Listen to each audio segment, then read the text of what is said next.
1, mark. My name is Dylan Minette. I am originally from Evansville, Indiana. I am Braeden Lemasters, and I'm from Warren, Ohio, originally. And I'm Cole Preston, and I'm from Van Nuys, California.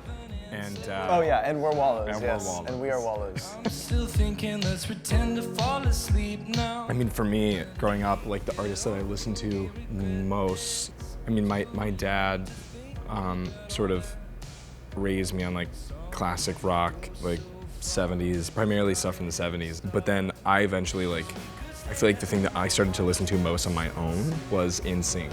Then I went to a full boy band phase. Yeah, that was kind of the same for me. My dad played music his whole life, so I was brought up listening to him play in bands and stuff. And then he introduced me to the Beatles, and I was very young, and that was one of the first like mind-blowing experiences I had with music. I don't come from a musical family at all. I started playing music because I quit competitive swimming. Michael Phelps destroyed. Yeah, Michael Phelps beat me in a race and I couldn't handle it. I didn't recover. And then I started playing the Rock Band video game like a crazy person. The first song I ever played on the drums was Say It and So by Weezer, because that was in Rock Band 1.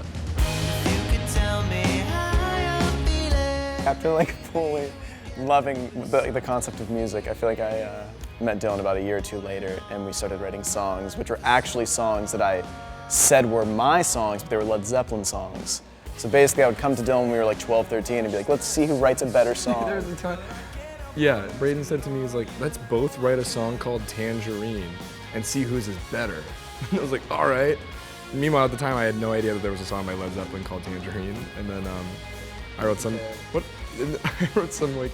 was 11, I wrote some horrible song, and then you're like, summer's day. I was like, that's amazing, how'd you do that? I was so jealous.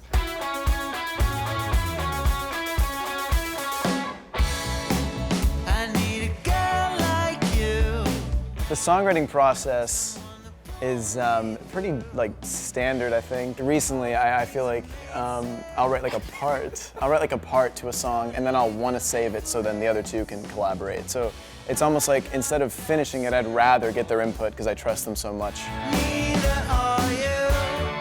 It's interesting because this moment right now where a lot of this is happening for us just so happens to be during the time of a pandemic, which is really strange. And I think for that reason alone, it will be a moment we won't forget for so many reasons.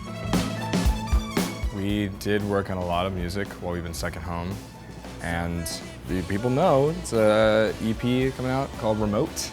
It's crazy that we wouldn't have made it if it wasn't for quarantine and staying at home. And I mean, we would have been touring all year long, which we're really excited for and we wish we could have done. But I mean, I'm glad we just sort of seized the moment, I guess. I'm really, really proud of it now, and it's my favorite stuff that we've made. On the first Wallows tour ever, back in 2018, that was the first time I ever saw the snow in my whole life. But it's like weird. I'm like born and raised in SoCal, never went to like Mammoth or any of that crap. It's not crap, it's great. But it is kind of symbolic that like the whole, like through the band I've experienced so much life, things that I never would have experienced. Normally a way that can make you realize like a moment is when you're playing shows to a lot of people or a lot more people than you're used to or whatever. And we don't have that right now. So it's sort of hard to really be able to comprehend like this moment in time. But I think the moment that I'm looking forward to most is when we can go back and play shows again and just see what it's like and see if the energy is different, if the amount of people is different. I'm just really, really excited to get back to doing something like that.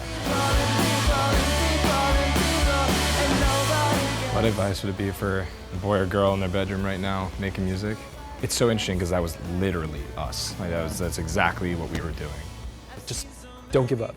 I'd also say write as many songs as you can. Like always just invest in music. Like listen to as much music as you can, get as many inspirations as you can, and just write as many songs as you can. And then that's where your like best stuff will come from, I think.